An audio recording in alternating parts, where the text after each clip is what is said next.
esse chefe de torcida organizada do Corinthians, do Timão, né? Ele se manifestou sobre aquela que o deputado estadual Douglas Garcia representou contra, e o mesmo deputado pegou a fala abjeta desse poço de amor, porque obviamente é um lulista que exala tolerância, como a gente vai ver, e rebateu item a item. Veja que absurdo. Essa é a turma do amor que venceu. Essa é a turma que está salvando a democracia no Brasil. Uhum.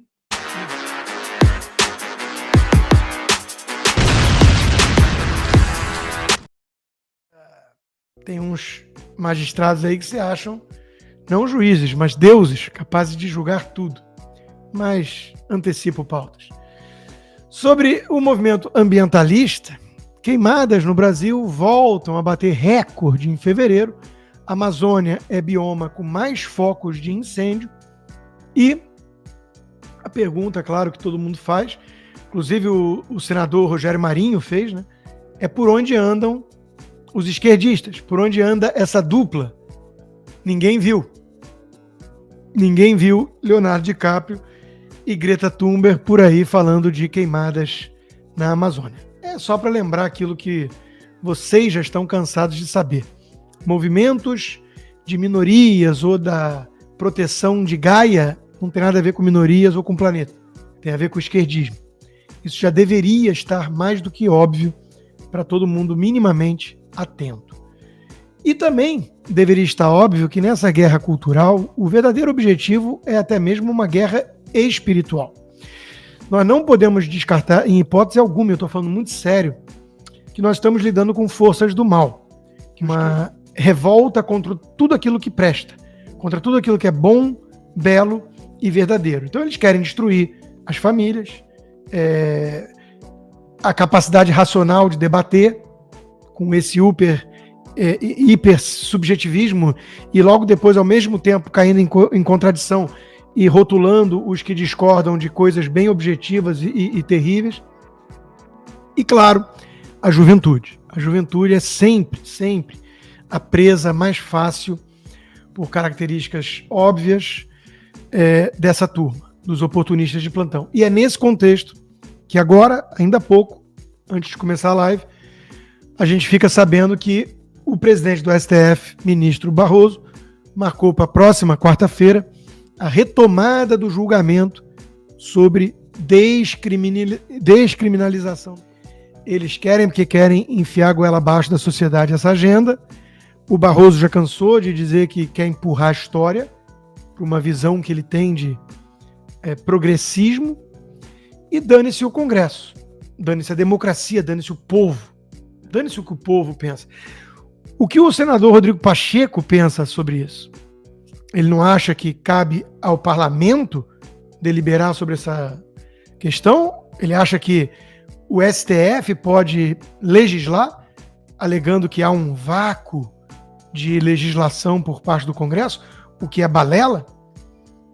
Então, de novo, né? Atropelo de um poder ao outro, empurrando a história em direção ao abismo, que ele chama de progressismo, e ajudando a destruir a juventude e, por consequência, as famílias, que é o movimento conservador cristão cada vez mais entende que a guerra é espiritual e não tem nenhum problema em externar ao público que os seus valores vêm de Jesus Cristo, da Bíblia, do legado judaico-cristão.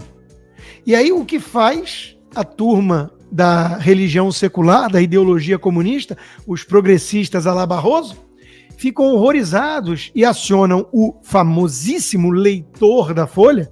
É uma entidade fantástica, o leitor da Folha, e o leitor da Folha tem nojo de quem usa discurso bíblico para se promover. Alguém olha para o Nicolas Ferreira, o deputado mais votado do país, e pensa em instrumentalização da religião para fins políticos ou para se promover? Ou visão alternativa, antítese, H1 contra o H0 da esquerda? A gente olha para ele e vê alguém genuinamente preocupado com a destruição do legado cristão. Alguém que foi criado em comunidade pobre, imbuído dos valores cristãos. E isso define tanto o pensamento dele, os valores dele, a vida dele, a missão dele, que a política é um instrumento para isso. Que tal essa visão alternativa? Parece muito mais justa e correta, não parece? Mas é óbvio que a esquerda não vai perder uma oportunidade de o leitor da Folha de expressar o nojo que ele sente por conservadores cristãos. Na prática é isso. Aqui nos Estados Unidos teve uma, na MNSBC, o canal mais de esquerda, que disse assim: os nacionalistas cristãos, e ela ainda fez questão de dizer, veja, não são todos os cristãos, são os nacionalistas cristãos. Eles acreditam que os nossos valores vêm de Deus. E ficou um silêncio constrangedor e aí toda a nação americana reagiu da seguinte forma: e de onde eles vêm? Será que você leu o documento da Declaração de Independência? Será que você leu todos os documentos dos Founding Fathers da América?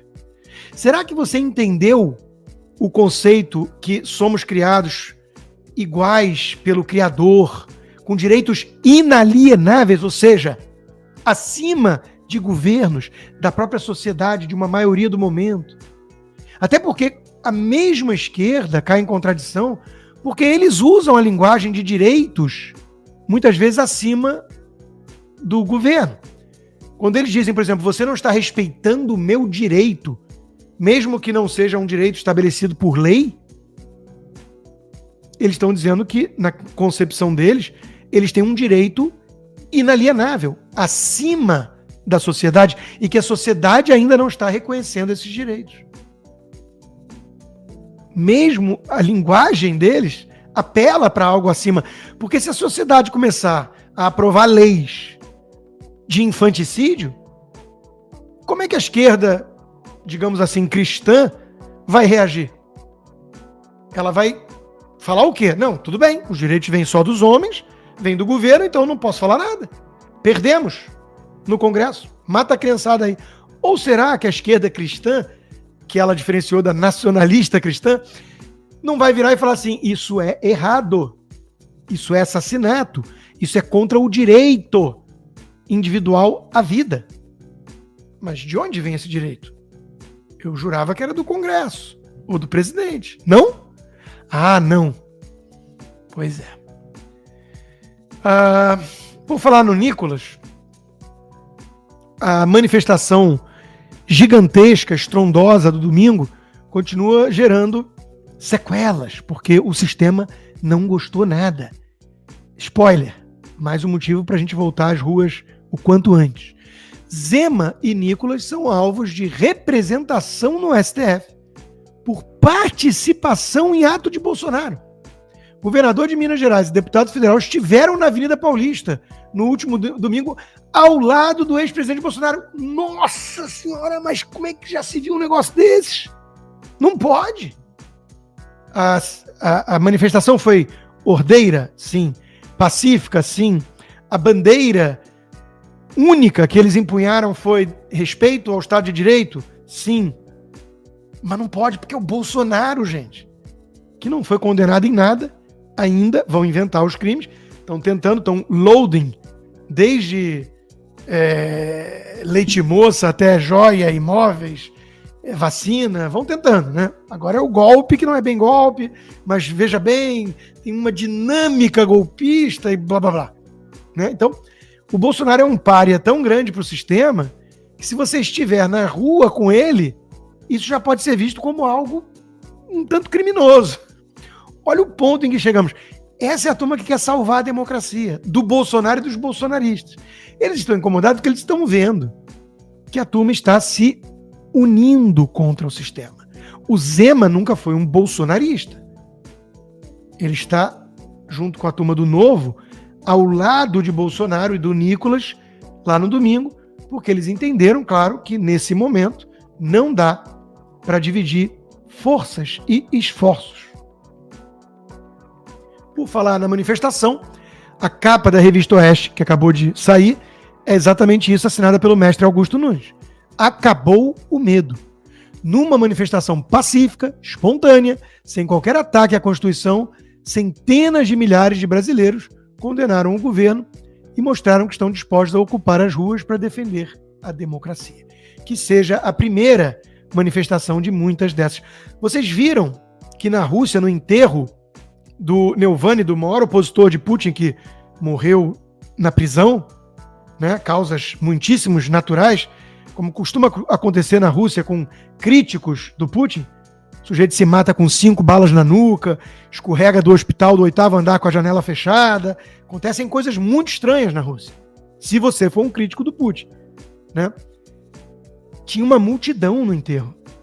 Gente corajosa, porque a Rússia está alguns estágios mais avançados que o Brasil nessa brincadeira de totalitarismo comunista. Não podemos perder a esperança e temos que vencer o medo. Foi exatamente a minha leitura da manifestação de domingo. E o Marcel Van Hatten, na coluna da Gazeta, também bateu nessa tecla. Só o povo na rua vence uma ditadura. Pode ser tarde demais amanhã. Hoje, se o povo tentar sair na rua na Venezuela, em Cuba, na Rússia, não vai conseguir muita coisa, porque o grau de controle pelo Estado tomado por marginais comunistas já é total. O estágio já é absoluto. A manifestação de domingo inicia um novo capítulo na história política brasileira, escreve Marcel. Para entender o fenômeno é preciso levar em consideração, no mínimo, 3 fatores. Rejeição popular ao consórcio Lula, Moraes e mídia, eu acrescento, em virtude de seus próprios erros e abusos, e a reunificação da direita nacional e a força política inconteste de Bolsonaro. Só ele consegue reunir essa multidão nas ruas. O Zema não consegue, o Marcel não consegue, eu, Augusto, Ana Paula e Lacombe, todo mundo junto, não conseguimos. Só o Bolsonaro. Isso tem que ser reconhecido e o Marcel teve humildade para reconhecer. E esse tripé, a direita tem que estar unida. Bolsonaro é a liderança inconteste. E a união é contra o consórcio PT, STF, mídia. Essa é a batalha. Essa é a batalha. Marcel conclui. Bolsonaro, apesar dos riscos de fracasso de público ou de prisão, acertou. Independentemente dos rumos dos processos contra si, Lula, o STF, o Brasil e o mundo viram o tamanho da força daqueles que discordam do que ocorre hoje na política brasileira. E só povo na rua pode vencer uma ditadura. O Príncipe também escreveu na Gazeta do Povo sobre isso. Voltamos às ruas e agora? Ele elenca lá vários passos que podemos tomar. Ele é um bom estrategista, na minha opinião, de política. Ele pensa algumas casas à frente, né? E é muito importante que a gente coloque de novo o povo nas ruas, com pautas claras e objetivas. Sobre a questão da manifestação, um sujeito aí que atende pelo nome de Catalão, parece chefe de torcida organizada do Corinthians, do Timão, né? Ele se manifestou sobre aquela atitude criminosa dos Gaviões da Fiel, que o deputado estadual Douglas Garcia representou contra, e o mesmo deputado pegou a fala abjeta desse poço de amor, porque obviamente é um lulista que exala tolerância, como a gente vai ver, e rebateu item a item. Veja que absurdo. Essa é a turma do amor que venceu. Essa é a turma que está salvando a democracia no Brasil. O que vocês esperavam dos Gaviões ali, mano? O que a gente não esperava é que fossem tocar o terror em idosos, né? Daqui vocês não passam. Eu teria feito o mesmo. Bom, não teria sido difícil pra você fazer o mesmo, aliás, teria sido fácil pra qualquer um fazer o mesmo, porque a gente tá falando de idosos. Fala, mano, você acha certo? Não é possível uma coisa dessa. O que vocês esperavam do torcedor do Corinthians que se depara com essa gente que odeia preto? Mas de onde você tirou essa informação? Os eleitores do Bolsonaro não odeiam preto, porque eles são pretos e pobres. Por exemplo, você aí que tá falando, você é branco? O Corinthians, irmão, é de esquerda. Será? Mano do céu, a quantidade de corintiano que apareceu aqui no meu perfil nos últimos dias pra poder me defender, não tá escrito, eu fiquei até surpreso. Eu acho que você tá errado, viu? Mas agora eu fiquei curioso, você corintiano que apoia Jair Bolsonaro, comenta aqui, ó, deixa comentário. Por quê? Deixa eu explicar. Tem um Zé Ruela aí que vai entrar com uma ação contra os Gaviões, porque tinha 3 caras com o uniforme dos Gaviões impedindo a entrada dos caras no vagão. Opa, dos caras não. Vamos ser sinceros aqui. Quem eram os caras que estavam sendo impedidos de entrar no vagão? Era uma senhora idosa, era um senhor idoso, era um ser humano lá que tava com uma bengala. Ah, pelo amor de Deus. Impedir idosos de acessarem o vagão, explodir bomba ali dentro. E só existe uma coisa que eu detesto mais do que isso, é a extrema-direita, representada por esse cidadão, por esse palmeirense, por esse 30. Líderes do Partido Fascista Italiano vieram ao Brasil, foram recebidos com pompa e circunstância no Parque Antártica, por torcedores e dirigentes do Palestra Itália. Receberam a saudação fascista. Você tem um time que tem uma história fascista? Não somos nós. Mano, olha o que esse maluco tá falando. Ele tá incentivando o crime de rixa. Na cabeça dele, todo palmeirense é fascista, então tem que ser caçado, é isso? Promover aqui um caça aos palmeirenses, porque o Bolsonaro é palmeirense. Torcida organizada devia estar preocupada em cobrar o próprio clube. Se vocês não tivessem ocupados em cobrar idoso vestido de verde e amarelo na rua, talvez o Corinthians não teria perdido pro Ponte Preta.